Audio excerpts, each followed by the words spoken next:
Atensyon mga Filipino senior citizen, 1,000 pesos monthly pension para sa lahat ng mga lolo at lola na naka-registered na sa database ng NCSC. Ano ang katotohanan? Nilinaw ito ng NCSC chairman dito sa video. Hold up.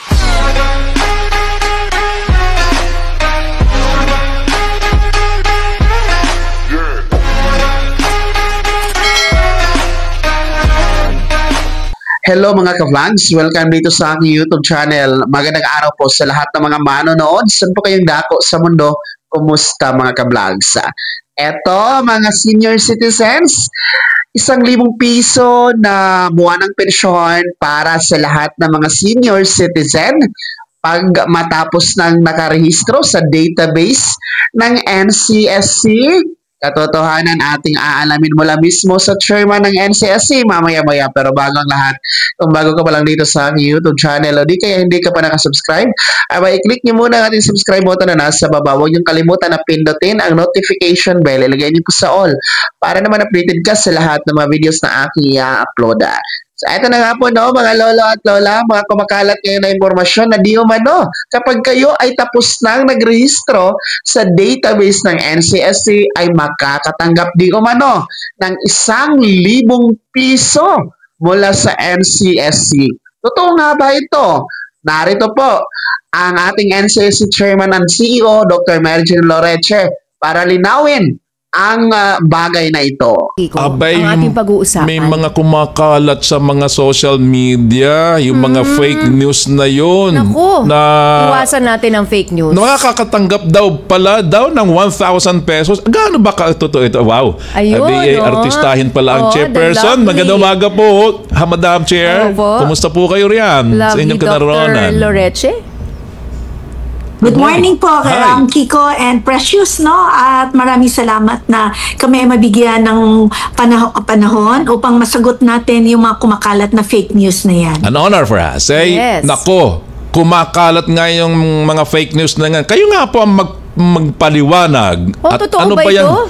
1,000 pesos na Monthly ba ito? pagkatapos makapagrehistro daw ang isang senior citizen sa National Commission of Senior Citizens. Ano po ang katotohanan niyan, Madam Chair?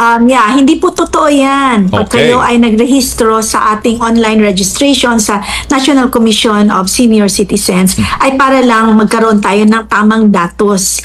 At itong mga datos na ito ay kakailanganin natin upang mapaghandaan natin kung ano-ano man ang mga polisiya o mga programa o kaya budget, no, para sa ating mga lawmakers at policy makers na maibigay natin sa kanila yan. So wala pong katotohanan yan na may tatanggapin kayo kapag kayo ay nagrehistro. Subalit inaanyayahan po namin kayo na magrehistro. Either doon diretso sa aming online registration o kaya doon sa PhilSys kasi meron tayong ugnayan with DICT.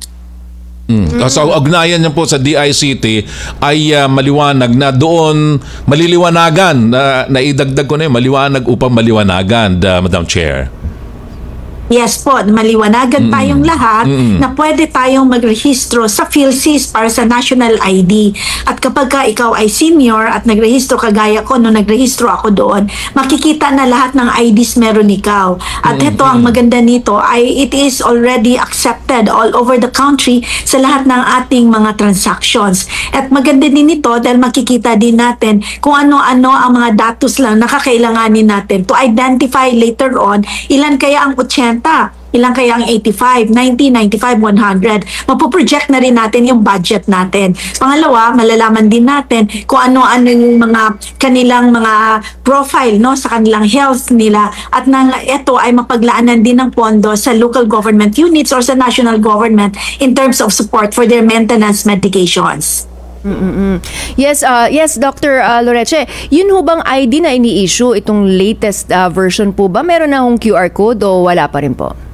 Sa Sa ngayon, yung sa PhilSys ay meron na, no? Ayun. Pero tayo ay pinapaigting pa natin yung ugnayan natin sa kanila sa kadahilanan na meron tayong mga gustong idagdag doon na data.